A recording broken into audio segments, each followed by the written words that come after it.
Some people invest in real estate because they don't want to invest in banks. But they claim that the zakat on such wealth has to be paid only on its rent and not on its original value. What is your observation on this issue?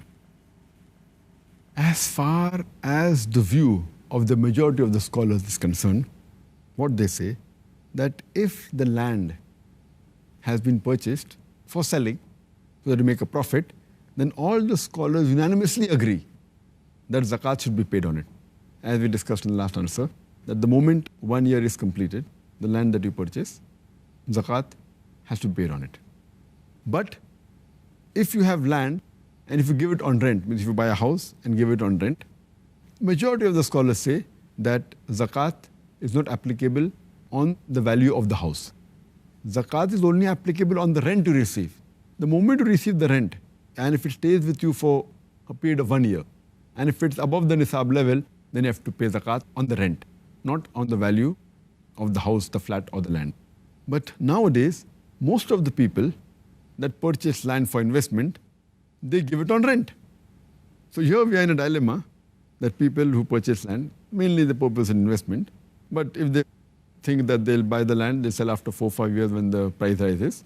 So, but natural, they don't want to keep it vacant, so they give it on rent to a person who requires to stay in that flat. Now what will happen? Should we pay zakat or not? So here there's a difference of opinion. Here scholars differ. Some scholars say that fine, pay only zakat on the rent if you possess it for more than 1 year, if it's above nisab level. And when you sell it, on that year only you pay the 2.5% of the total value of the land. But there are some scholars who are very strict and who disagree with this view. And they say that if you buy a land, even if you give it on rent, the cost of the land, the market value of that land or of that flat should be paid every Hijri year.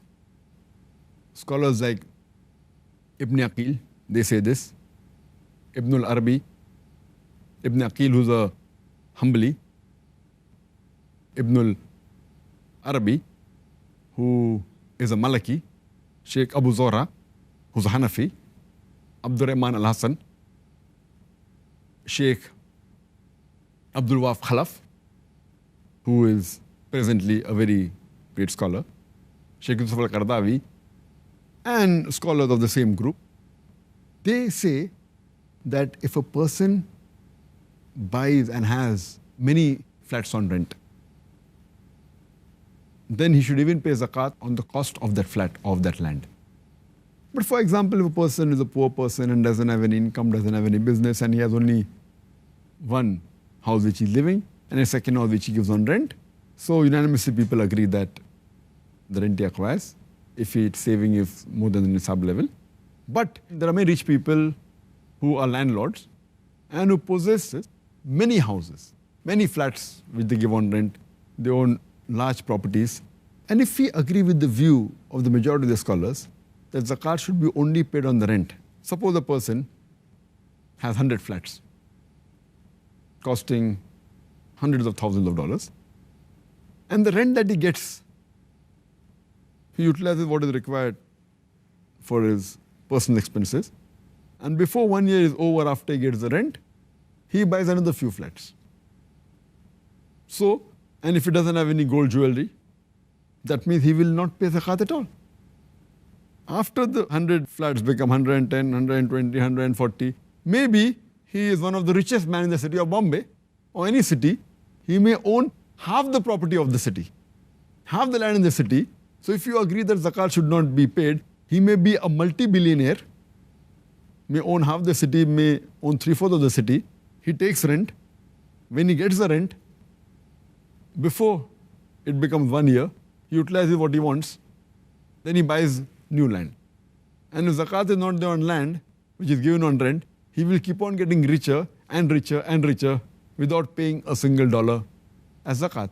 So therefore, I agree more with the minority group of scholars like Ibn al-Arabi, Ibn Aqil, Sheikh Abu Zohra, Sheikh Yusuf al-Qaradawi, and the likes of these scholars who say that if a person possesses a large amount of land and many houses giving on rent, then zakat should be even paid on the cost price of the land of the flat.